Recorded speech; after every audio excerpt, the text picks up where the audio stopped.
La concentración de granjas intensivas de ganado porcino provoca problemas medioambientales ocasionados por los purines, altamente contaminantes si no son tratados correctamente por su alta concentración de nitratos, fósforo y potasio. Estos restos se acumulan en grandes depósitos o se dispersan por el campo de forma descontrolada, lo que origina, por ejemplo, la contaminación de acuíferos. Una de las soluciones que se han intentado adoptar es la de las plantas de tratamiento de purines, que por cuestiones de regulación viven un momento de parálisis. Con este panorama de fondo se investigan alternativas para paliar los efectos contaminantes de este tipo de residuos. Por ejemplo, la que se recoge en un TFG de nuestro grado en ambientales y que tiene como protagonista a la conocida como lenteja de agua. Debido a su excelente capacidad de absorción de nutrientes y de crecer en condiciones de estrés, estas plantas están siendo usadas con éxito en estanques de purines para reducir su contenido en contaminantes. En este programa vamos a conocer cómo funciona este proceso. Está con nosotros Óscar Gálvez, coordinador del grado en ambientales de la UNED. Óscar, esta investigación, como hemos dicho, forma parte de un TFG, pero recordemos brevemente las características de este trabajo. El trabajo fin de grado en ciencias ambientales, como en todos los grados, es una asignatura del cuarto curso. En este caso tiene 10 créditos, es una asignatura anual y donde los alumnos pueden elegir entre bastantes líneas que se ofertan por parte de los diferentes profesores del grado. En el grado de ambientales hay más de 20 líneas en diferentes campos que tiene que ver con las asignaturas del grado, o también pueden elegir pues algún tema que les motive, que tenga relación con el grado y que puedan realizar a lo mejor con un tutor externo fuera de la universidad, en algún tema pues de investigación o cualquier tema que en realidad tenga un poco de relación. Hoy traemos aquí, decía, un ejemplo de trabajo fin de grado y un ejemplo de investigación en suma. ¿Cómo lo podemos introducir? ¿Qué podemos decir a modo de presentación, Óscar? Bueno, pues este es un trabajo de esta segunda vía que acabo de explicar. En este caso es una alumna que trabajaba en un centro del CSIC, en el Centro Nacional de Biotecnología. Estaba motivada por hacer un trabajo más o menos de investigación sobre un tema de eliminación de purines. Ella tenía un tutor allí, que era una investigadora del CSIC, se puso en contacto con un tutor de la UNED, del grado de Química, con Estrella, y bueno, pues realizaron un trabajo, la verdad que muy, muy brillante, un trabajo con medidas de laboratorio y muy bien, y vamos, que tuvo la máxima calificación. Y precisamente la autora de ese trabajo nos está escuchando, es Sara Isabel Escudero. Sara, buenos días. Hola, buenos días. Hola, ¿qué tal? Bien, Sara, lo primero que quería preguntar es cómo se fraguó este trabajo, cómo llegaste a esta temática, que creo que tiene un poco que ver con tu actividad actual también. Sí, yo trabajo en citometría de flujo en el Consejo Superior de Investigaciones Científicas, en el CNB. Tenemos muchísimos investigadores que trabajan con nosotros y uno de ellos estaba trabajando en bioremediación de purines, utilizando lentejas de agua, que son unas plantas acuáticas que todos podemos encontrar en los ríos y en los estanques, y me pareció muy interesante poder aplicar mi técnica a lo que estaba haciendo este investigador. Entonces, pues empezamos a indagar, a buscar investigaciones paralelas y vimos que sí que se podía hacer una buena aplicación de la citometría de flujo y del estudio de la bioremediación en estas plantas. Entonces, bueno, nos lo estás adelantando ya, pero el planteamiento general, la línea general del trabajo entonces sería la bioremediación aplicada en concreto a los purines. Sí, exacto. Vamos a definir algún concepto. ¿Qué es la bioremediación?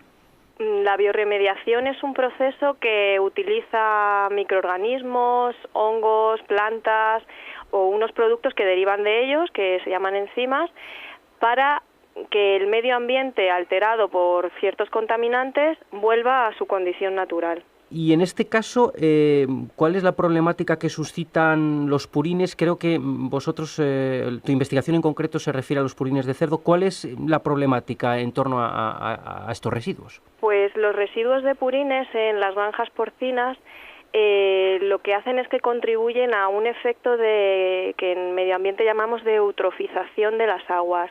Lo que ocurre es que las aguas se contaminan, se produce un aumento de nitratos y fosfatos, que son unos productos derivados de los purines, y al aumentar la concentración de este producto crecen muchos otros organismos en las aguas, se satura el oxígeno del agua y los peces se mueren, el agua se contamina, se pierde y es un problema muy, muy grave que está ocurriendo. Porque, ¿cómo se suelen desechar este tipo de restos? ¿Qué es lo que se suele hacer con ellos sin introducir ningún tipo de innovación y de técnica normalmente? Se acumulan, no se pueden desechar, simplemente se acumulan en unos estanques gigantes. Y imaginaros, por ejemplo, en mi trabajo yo puse un ejemplo muy visual y es llenar el estadio del Santiago Bernabéu. Pues en España ahora mismo podríamos llenarlo 50 veces. No podemos hacer nada con ellos. Se almacenan y están regulados por ley.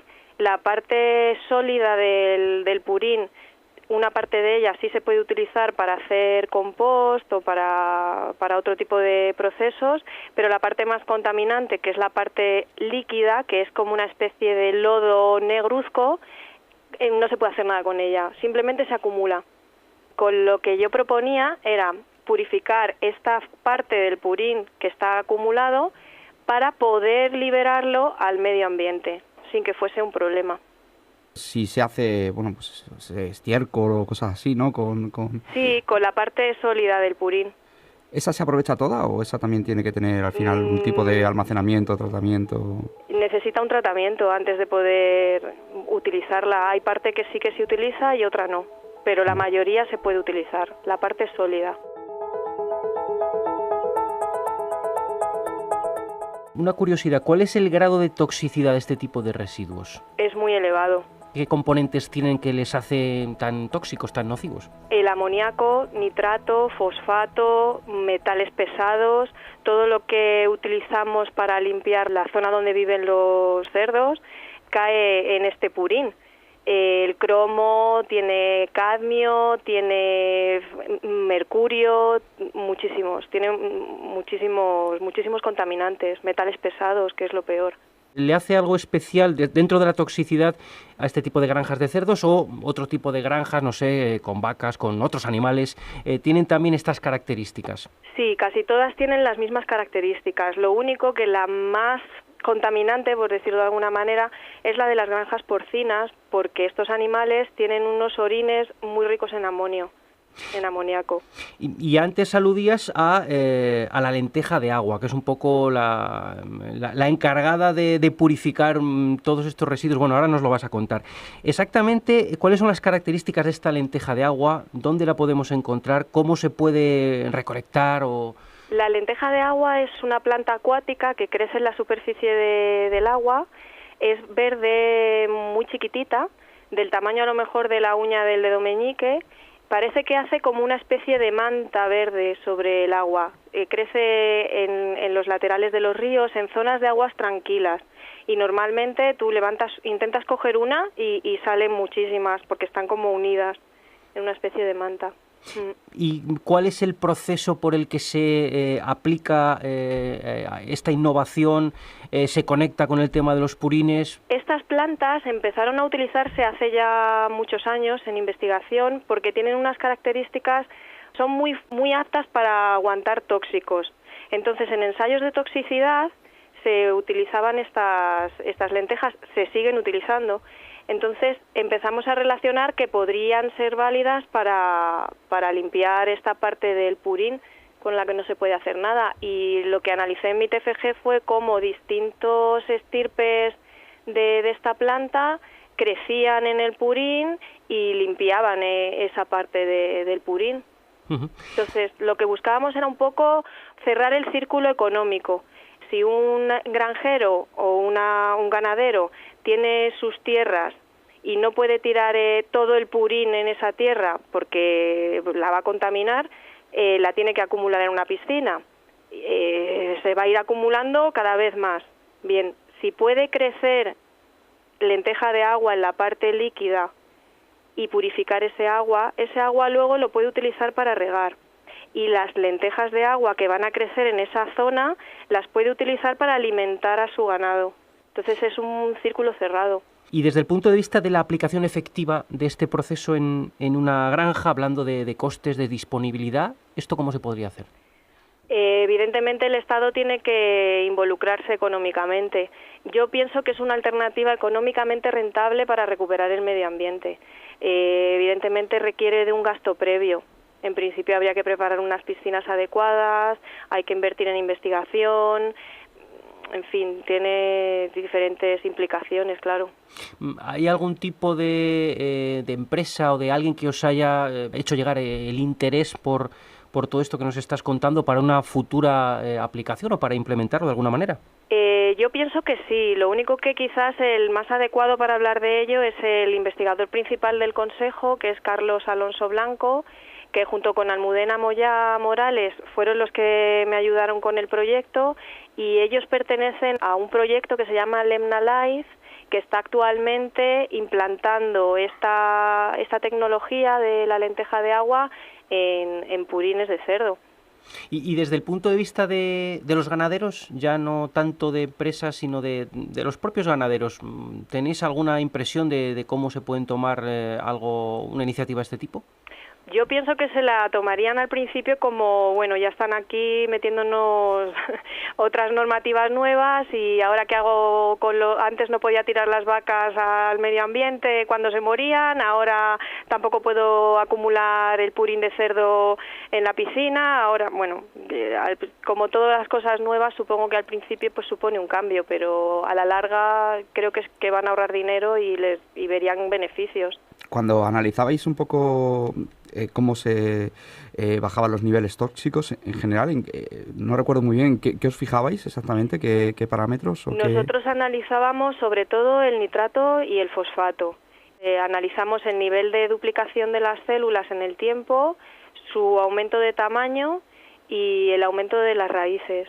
Entonces sí vimos que, luego medimos químicamente que había disminuido el DBO, que es un parámetro que mide la toxicidad del agua, por decirlo de alguna manera, el nitrato, fosfato y amoníaco. ¿Qué porcentajes eran así los que manejaban? Casi el 80%. O sea que, vamos, que purificaban las aguas claramente. Sí. Y hay muchas publicaciones científicas que avalan lo que nosotros habíamos visto. El problema que vimos, que podía ser responsable de que las lentejas de agua empezasen a mostrar signos de intoxicación a los 14 días, es por el amonio, que parece ser una fuente de nitrógeno útil para las plantas, pero si está en exceso, al final acaban muriéndose, evidentemente. Sí, que bueno, que tan importante es que purifiquen las aguas como que no se mueran al purificarlas. Sí. Lo que nosotros vimos fue una disminución de nitrógeno de un 85% de nitratos. Uh-huh. Eso lo vimos claramente.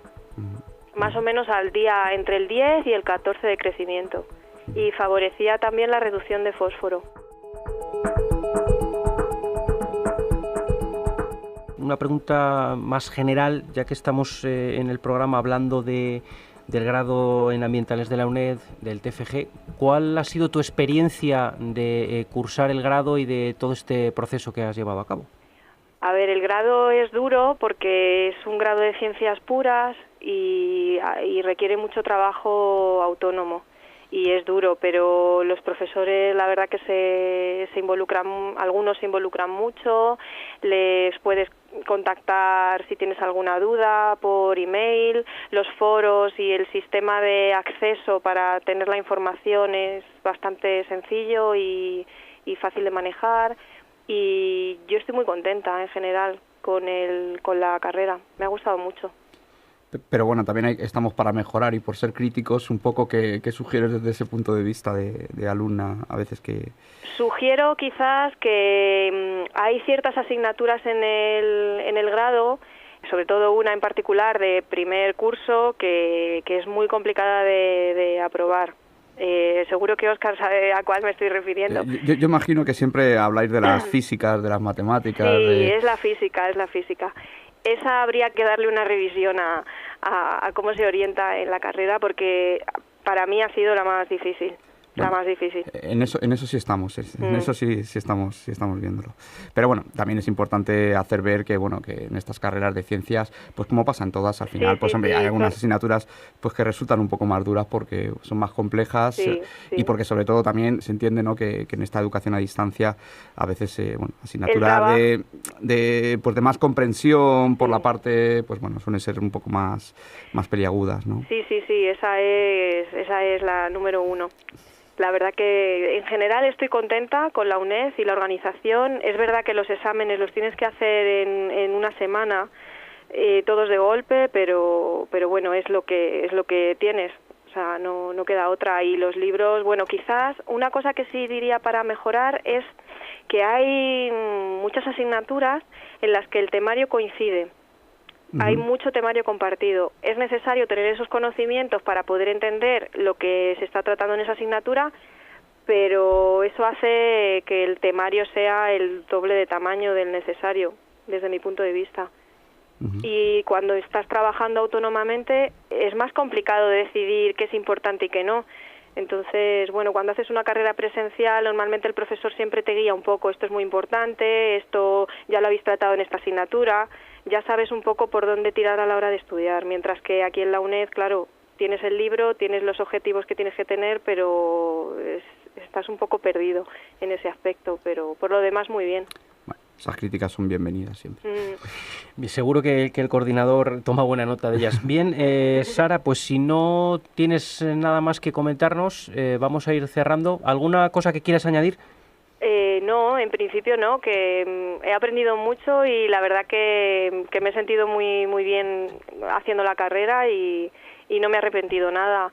Y a la hora de hacer el TFG no me han puesto ningún problema y contacté muy bien con la tutora, ella le pareció bien, luego tuve mis seguimientos y bueno, la verdad es que ha sido una experiencia muy enriquecedora.